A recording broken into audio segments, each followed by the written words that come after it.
বিসমিল্লাহির রহমানির রহিম। তা আমরা আজকের এই 9টা নির্দেশ থেকে আমরা মাঝখানে একটা নির্দেশ থেকে আমরা কথা বলবো, যেটা সমাজ ঘনিষ্ঠ, সমাজের খুব প্রয়োজনীয় একটি বিষয়। তা হলো ওজনে কম দেওয়া, খাদ্যে ভেজাল দেওয়া। এই জিনিসটা আল্লাহ হারাম করছেন। অর্থাৎ আল্লাহ তার রাসূলের দৃষ্টিতে সমাজ বিরোধী যতগুলো জঘন্য অপরাধ আছে, যেটা মানুষের অধিকার হরণ করা হয়, এই আয়াত যখন নাযিল হয় বা আগেও, আল্লাহ তো ভালো জানেন যে মানুষের গাদ্দারিটা কোথায় হবে, কোথায় মানুষকে বেশি টাইট দিতে হবে। মানে ব্যবসায়িক সম্প্রদায়েরা ওজনে কম দেওয়ার মাধ্যমে, খাদ্যে ভেজাল দেওয়ার মাধ্যমে মানব জাতির সাথে যে বিশাল প্রতারণা করে, সে প্রতারণাকে ঠিক দিয়ে মানুষের অধিকার সুরক্ষা দেওয়ার ব্যাপারে কোরআনে যে সমস্ত জোরালো কথা আছে, তার মধ্যে একটা অন্যতম জোরালো কথা কি? ওজনে কম দেওয়া যাবে না, খাদ্যে ভেজাল দেওয়া যাবে না। আজকে এই নির্দেশটা যদি এদেশের রাষ্ট্রযন্ত্রের মাধ্যমে, দায়িত্বশীল মানুষের মাধ্যমে যদি ব্যবসায়ী সম্প্রদায়কে মাঝে মাঝে একত্র করে কোরআনের এই বক্তব্যগুলো, বিশ্বাসী হোক আর অবিশ্বাসী হোক পরকালে, কিন্তু ইনসাফ তো সবাই চায় পৃথিবীতে। ওজন ভারসাম্যপূর্ণ হোক, এটা একটা অমুসলিমও চায়। কিন্তু মুসলিম এই কাজটা করবো কেন? এই ইনসাফপূর্ণ কাজ করার কারণে সে কি আল্লাহর কাছে পুরস্কার পাবে, এই দায়িত্ব পালন করার কারণে।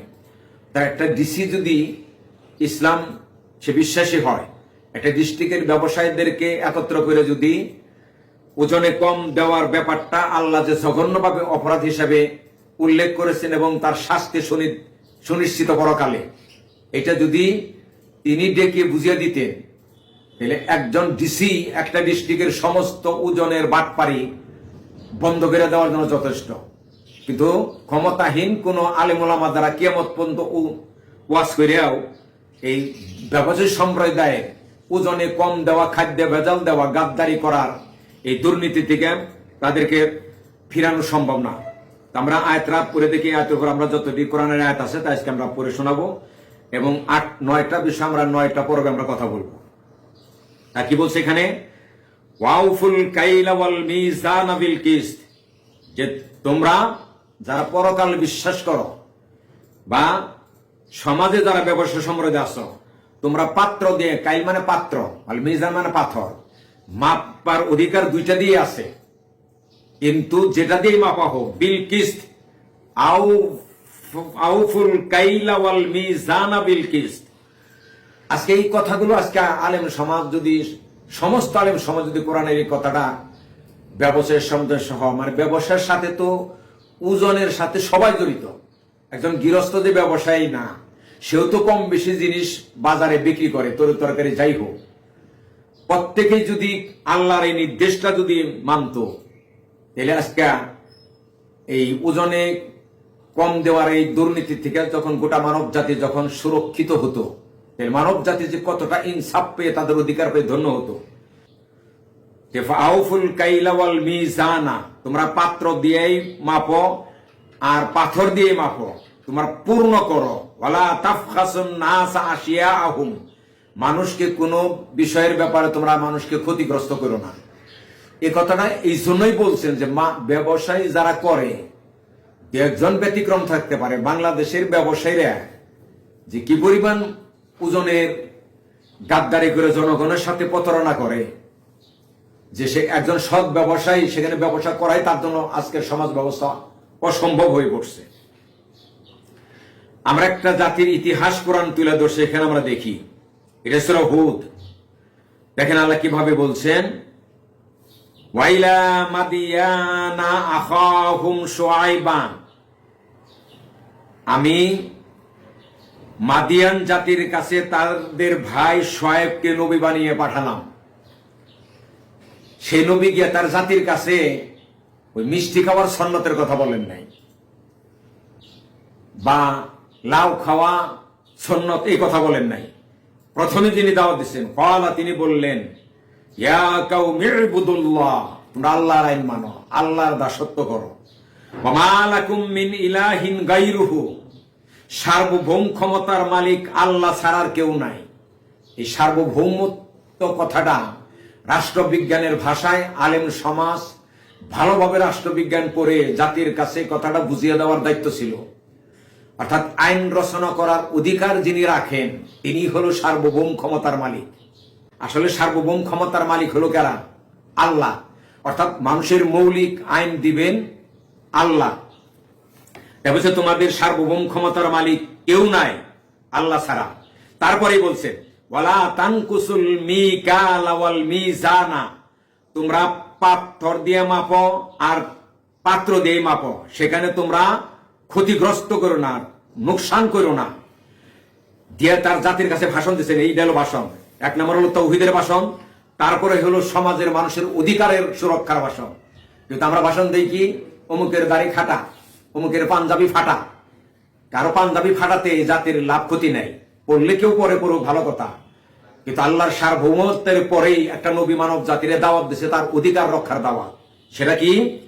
তাকে ওজনে আমি 750 টাকা দিলাম কসাইকে, আমি সরকারের কেজি পাথরে 1 কেজি পূর্ণ মাংস পাওয়ার আমার অধিকার।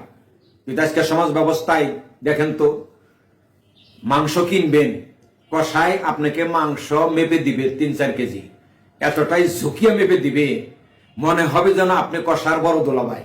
বাইর থেকে মাপবেন, দেখবেন 300 গ্রাম নাই। তাহলে আমার যে প্রাপ্য অধিকার সেখানে সুরক্ষিত হলো না, এই জন্য কম দিল। আসলে তো এখানে বলছে কথা দিয়ে বলছে তার জাতির, মানে সোহাইব তার জাতির বলছে ইন্নী আরাকুম বিখাইরিন, আমি তো এখন বর্তমানে তোমাদেরকে খুব নাজির কল্যাণের উপরে দেখতেছি, খুব সুবিধা অবস্থায় আছো।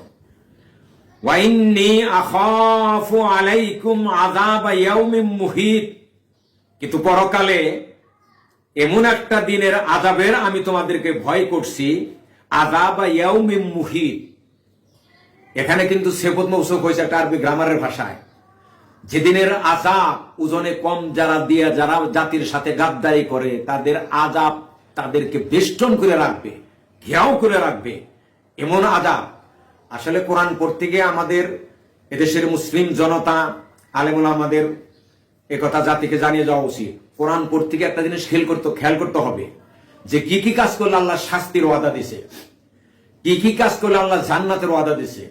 মানুষকে কোরআন পড়ার সময় এই দুইটা দৃষ্টিভঙ্গি সামনে রাখা উচিত। তাহলে এখানে আল্লাহ বলছেন ওজনে কম দেওয়া কি শাস্তি পাওয়ার বিষয়, এই ব্যাপারে মানব জাতির সাবধান হওয়া দরকার। কার চুল লম্বা রাখলো, খাড়া রাখলো, এটা কোনো বিষয় না। কেউ প্রশ্ন হয়ে রাখো খাটা, কেউ রাখো, এটা মানব জাতির সাথে লাভ ক্ষতির কোনো প্রশ্ন জড়িত নাই। তারপরে দেখেন জাতিকে আবার বলছে কথাটা, খালি শব্দের পরিবর্তন বলে বলছে, অনেকে বলছে তানকুসু, আর এখানে আবার ডাকে বলছেন এই সোহাইব তার জাতিরে, ইয়া কাউমি, হে আমার জাতি, আউফুল মিকাল ওয়াল মিজান বিল কিসত, তোমরা পাত্র দিয়ে মাপো আর পাথর দিয়ে মাপো, বিল কিসত, ওজন করো নির্ভুল। ওয়ালা তাফখাসুন নাস আশিয়াআহুম, মানুষকে তাদের বস্তুতে মাপার ক্ষেত্রে তাদেরকে ক্ষতিগ্রস্ত করো না। তাহলে এই আয়াতের মধ্যে কয়টা নির্দেশ? এখন আল্লাহর আইন মানার নির্দেশ, মানে ওজনের মধ্যে ক্ষতিগ্রস্ত না করা, ওজন নির্ভুল করা। ওয়ালা তামাসাউ ফিল আরদি মুফসিদিন, জমিনের বুকে বিপর্যয় সৃষ্টি না করে বেড়ানো, অর্থাৎ বিশৃঙ্খলা সৃষ্টি করা যাবে না। বিশৃঙ্খলা সৃষ্টি তখনই হয় যখন জনগণের অধিকার হরণ হয়। আমার অধিকার যখন হরণ হয় তখন রুখে দাঁড়াইলে সেখানে একটা বিশৃঙ্খলা সৃষ্টি হয়। প্রত্যেকেই যদি তার প্রাপ্য সীমার অতিক্রম দাবি না করে, যার যার সীমানায় সে যদি থাকে, এই তো পৃথিবীতে একটা জান্নাতি পরিবেশ হয়। আর একটা যদি আমরা দেখি এ ব্যাপারে সূরা বনী ইসরাইলের 35 নম্বর আয়াতে আল্লাহ বলছেন এইভাবে, ওয়াউফুল কাইলা, তোমরা ওজনকে, যখন তোমরা ওজনকে পূর্ণ করো, কখন? শর্ত দিয়ে বলছে ইদা কিলতুম, ওই মূল মাদ্দাটাই একই, যখনই তোমরা ওজন দাও ওজনকে পূর্ণ করো। ওয়াজিনুল বিল কিসতাসিল মুস্তাকিম, একবার ওজনটা যত সম্ভব নির্ভুল ওজন দাও। এখানে কোরআনের আদেশ। কিন্তু আজকে আমরা টুপি মাথায় দেওয়াটা এই জাতির এই সুন্নতরা যতটা গুরুত্ব দিয়ে বুঝাইতে পারছে দিকে জাতি যে হারে টুপি মাথায় দেয়, কিন্তু ওজনে নির্ভুল করার ব্যাপারে আল্লাহর নির্দেশ, যে নির্দেশ লঙ্ঘন করলে জাহান্নামে যাওয়া হবে বলে ঘোষণাও দেওয়া হয়েছে। সূরা মুতাফফিফিনের মধ্যে একটা সূরা আছে, আয়াতটা আমরা যদি দেখি মোটামুটি বেশ একটু বড় আয়াত সূরা মুতাফফিফিনের। দেখেন এখানে আল্লাহ কি বলছে, ওয়াইলুল লিল মুতাফফিফিন। মুতাফফিফিন শব্দের অর্থই হলো ওজনে কিছু কিছু কম বেশি করার মাধ্যমে যারা মানুষকে ঠকায়। দেওয়ার সময় কম দেয়, নেওয়ার সময় কি বেশি নেয়। আজকে যে ব্যবসায়ী সম্প্রদায়, বিশেষ করে সরকারি গম যখন জনগণের মধ্যে মাইপা দেয়, চেয়ারম্যান মেম্বার বা অনেকেই আছে, তারা যে ওজনে কম দিয়ে জনগণের যে ঠকায়, বলছে ধ্বংস তাদের জন্য। তাহলে আপনি টুপি মাথায় দিলেন বা দিলেন না, তাতে কোনো ধ্বংস নাই, তাতে জাতির কোনো লাভ ক্ষতি নাই। দিলে আপনি সব পাইতে পারেন, কিন্তু ওজনে কিছু কিছু কম বেশি করার মধ্যে বলা হয়েছে। কারণ 1 কেজির মধ্যে তো 250 কম দেন যাব না। বিশেষ করে ডিজিটাল ওজনে যে বেশি করে কম দেয়, আমার ব্যক্তিগত একটা অনুভূতি অনেক সময় জাগ্রত হয় যে ডিজিটাল মাপ যারা দেয় তাদের কাছে কোনো জিনিস না কিনে পাথর দিয়ে মাপ হোক, তার চোখ দিয়ে দিয়ে গেলে শান্তি পাবো। ওরা যে কোন টিপে কি করে যে দেয়, আল্লাহ ছাড়ার তারা ছাড়ার কেউ জানে না। এইগুলোর এই সমস্ত জনগণের অধিকার রক্ষা করা ক্ষমতাহীন কোন আলেম দ্বারা সম্ভব না। এটা হলো ডিসি, এসপি, একটা থানার দ্বারা যদি ইচ্ছা করে একটা থানার মধ্যে আমি ওজনে কাউকে কম দিতে দিব না, ওখানে নির্ভুল ওজন দিয়ে জনগণের অধিকার সুরক্ষা করা তার দ্বারা সম্ভব, এটা ডিসি দ্বারা সম্ভব। এই জন্য আলেম ওলামাদেরকে দেশ জাতির কল্যাণের জন্য তাদেরকে সামাজিক হওয়া দরকার, জাতির নেতা হওয়া দরকার। জাতির নেতা হইয়া আপনি বুজুর্গ, আপনি একটা চেয়ারম্যান হন না, আপনি বিচারে ডাকে না, আপনার মতো বুজুর্গের জাতির কোনো প্রয়োজন নাই। আপনি বুজুর্গ হন ভালো কথা, কিন্তু জাতির চেয়ারম্যান হন, মেম্বার হন। আপনার মতো বুজুর্গ যদি জাতির চেয়ারম্যান মেম্বার হয়, জাতির অধিকার সুরক্ষিত হবে। এখানে দিয়ে আয়াতটা একটু লম্বা দেখেন, বলছে কি ধ্বংস কাদের জন্য, যারা ওজনে কম দেয়, মানে ওজনের সাথে প্রতারণা করে, নেওয়ার সময় বেশি নেয়। জীবন আমার একটা ঘটনা জানা আছে, এক জায়গায় আমার এক বন্ধু মানুষ 100 মনের কাছাকাছি 70-80 মন ধান বিক্রি করছে, সেখান থেকে আমি প্রায় 5 মন ধান কিনছিলাম। ওই ব্যবসায়ী পরে আমার কাছে বলছিল যে আমাদের পাথর দিয়ে মেপে নিয়েছি, কমসে কম এই 70 মন ধান নিতে আমরা 5 মন ধান বেশি আসছে। আমরা নিশ্চিত আমরা করি, মানে তার পাপটা সে মানে স্পষ্ট ঘোষণা দিয়েই করে। আজও বাস্তবতায় কোন ব্যবসায় যদি কোনো গৃহস্থের কাছ থেকে 100 মন ধান বা সরিষা বা ভুট্টা যেটাই মাইপে নেই, তাদের যদি মাইপে নিতে দেন, পরে ওইটি মাপটা আপনার কেজি পাথর নিজে মানতে দেখবেন কমসে কম 7-8 মন জিনিসে বেশি নিছে।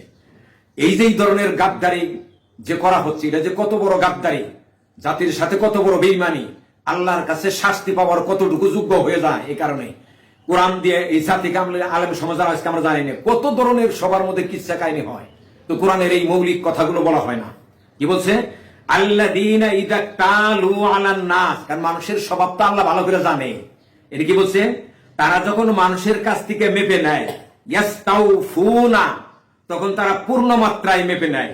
ওয়াইদা কালুহুম আওয়াজানুহুম, যখন তারা অপরকে মেপে দেয়, মানে পাত্র দিয়ে দেয়, আওয়াজানুম পাথর দিয়ে মেপে দেয়, ইউখসিরুন, তখন তারা ক্ষতিগ্রস্ত করে ওজনে কম দিয়ে। দিয়েই বলছে কি সাবধান বাণী, আলা, এটা তাম্বি, সতর্ক বাণী, আলা ইয়াদুন্নু উলাইকা আন্নাহুম মাবউসুন, ওজনে কম দিয়ে যারা জনগণকে ঠকায়, তারা কি ভাবে না তাদেরকে একদিন পুনরুত্থিত হতে হবে। লিয়াউমিন আযীম, এক বিরাট দিনে, ইয়াউমা ইয়াকুমুন নাসু লিরাব্বিল আলামিন, যেই দিনে গোটা পৃথিবীর মানুষ বিশ্বজাহানের রবের সামনে দাঁড়িয়ে যাবে। তার মানে ওজনে কম দেওয়ার বিষয়টা আল্লাহর কাছে জবাবদিহি করতে হবে, শাস্তি পেতে হবে। কিন্তু আমি মিষ্টি খাইলাম না সুন্নত মনে করে, লাউ খেলাম না, টুপি মাথায় দিলাম না, বড় জুব্বা গায়ে দিলাম না, সুন্নতের খেলাপ করলাম, এটার জন্য কোনো শাস্তি হবে না। করলে পরে সব পাওয়া যেতেই পারে, কিন্তু এতে তো মানব জাতির কোনো ক্ষতি হয় না। আমরা ওটাই যদি দেখি সূরা আর রহমান 9 নম্বর আয়াতে আল্লাহ বলেন, ওয়াকিমুল ওয়াজনা বিল কিসতি ওয়ালা তুখসিরুল মিজান, তোমরা ওজনকে নির্ভুল করো এবং দাঁড়িপাল্লায় ক্ষতিগ্রস্ত করো না। এই সূরারই আরেকটু আগে 8 নম্বরে বলছে, আল্লাহ তাতগু ফিল মিজান, আল্লাহ তাতগাউ ফিল মিজান, মিজানে তোমরা কি সীমা লঙ্ঘন করো না। ওয়াউফুল কাইলা, তোমরা ওজন যথার্থ করো। ওয়ালা তাকুনু মিনাল মুখসিরিন, ওজন কম দিয়ে ক্ষতিগ্রস্তকারীদের অন্তর্ভুক্ত হইও না। পরেরটাও আমর, ওয়াজিনু বিল কিসতাসিল মুস্তাকিম, এখানে দেখেন এটা যদি আরবি গ্রামারও আমরা বলি, সেফত মৌসুম, কিস্ত মানে মানে কিস্ত নাই বিচার, মুস্তাকি মানে নির্ভুল, একবার ঠিকভাবে। তাই বুঝে একটা ধানের মাপ আপনি স্বর্ণের মাপ দিবেন না। এক মুঠ কম হয়েছে এটা কোনো বিষয় না, বা এক মুঠ বেশি হয়েছে এটা কোনো বিষয় না। এক মুঠ ধান মাপ থেকে আপনি 2 কেজি কম দিয়ে ফেলাইলেন, এটা কিন্তু একটা জঘন্য অপরাধ। আল্লাহ বলছেন নির্ভুল ওজন করো, ওয়ালা তাফখাসুন নাস আশিয়া আহুম, আর মানুষকে কোনো বস্তুতে তোমরা ক্ষতিগ্রস্ত করো না। ওয়ালা তাসাউ ফিল আরদি মুফসিদিন, আর জমিনে তোমরা বিপর্যয় সৃষ্টি করে বেড়াইও না। তাহলে ওজনে কম দেওয়া, যেমন অনেকে, আমি একটা কথা আমার কাছে ভালো লাগছে, কোথায় যে কথাটা শুনছি আমার মনে নেই, আর এটা তো আছেই, যে সোয়াইব জাতির আল্লাহ ধ্বংস করে দেওয়ার কথা কোরআনে আছে যে কথাটা, ওই জাতির মধ্যে সবচেয়ে যে জঘন্য কাজটা ছড়িয়ে পড়ছিল তা হলো তারা ওজনে কম দিত, খাদ্য ভেজাল দিত। আমার তো মনে হয় আপনারা দেশের সুধী সমাজ যারা আছেন, আকাশের নিচে জমিনের উপরে বাংলাদেশের মতো ওজনে কম দেয় এমন দেশ পৃথিবীতে নেই।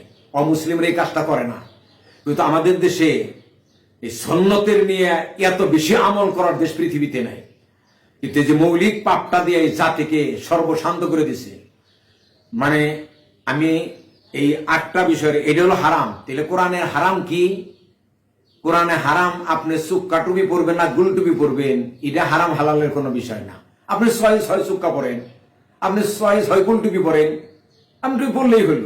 এটা নিয়ে ফতোয়া দেওয়ার দরকার নেই, ও সুক্কা টুপি পরে আমার দলে আসে নাই, এটা দরকার নাই। দরকার হলো আল্লাহর আদেশ নিয়ে মানুষ। তাহলে কিন্তু কোরআনে আল্লাহ বলছেন এই আয়াতটাতে শুরুই করছে, আয়াতটা দিয়ে 151 সূরা আনাম, তোমরা আসো, দৌড়ি আমার কাছে আসো। এখানেও ধরেন কথা, পৃথিবীর কোন নেতার কাছে গেলে মুক্তি হবে না, রাসূলের কাছে কেন দৌড়ে আসতে হবে?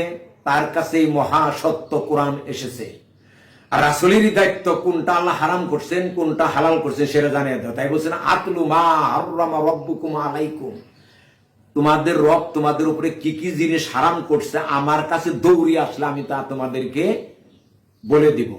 সুতরাং আসুন, এ জাতির মানুষের কাছে আহ্বান থাকলো, বিশেষ করে ব্যবসায়ী সম্প্রদায়, জনগণের সাথে ওজনে কম দেওয়ার প্রতারণার এই জাহান্নামে যাওয়ার এই গুণের থেকে বেঁচে থেকে আপনার আল্লাহর প্রিয় প্রাপ্ত হন, জাতিকে ক্ষতিগ্রস্তের এই মহা ক্ষতির থেকে রক্ষা করে তাদের অধিকার সুনিশ্চিত করেন। এই আহ্বান জানিয়ে আজকের এই কথা এখানে শেষ করছি। এই দেশের মানুষ কোরআনের বিধান মানুক, যেটা মানুষের অধিকার, মানুষের প্রাপ্য অধিকার, এটা সুরক্ষিত হোক এ দেশে, এই সবুজ শ্যামল বাংলাদেশে। আল্লাহ আমাদেরকে কবুল করুন, আমিন। আসসালামু আলাইকুম ওয়া রাহমাতুল্লাহ।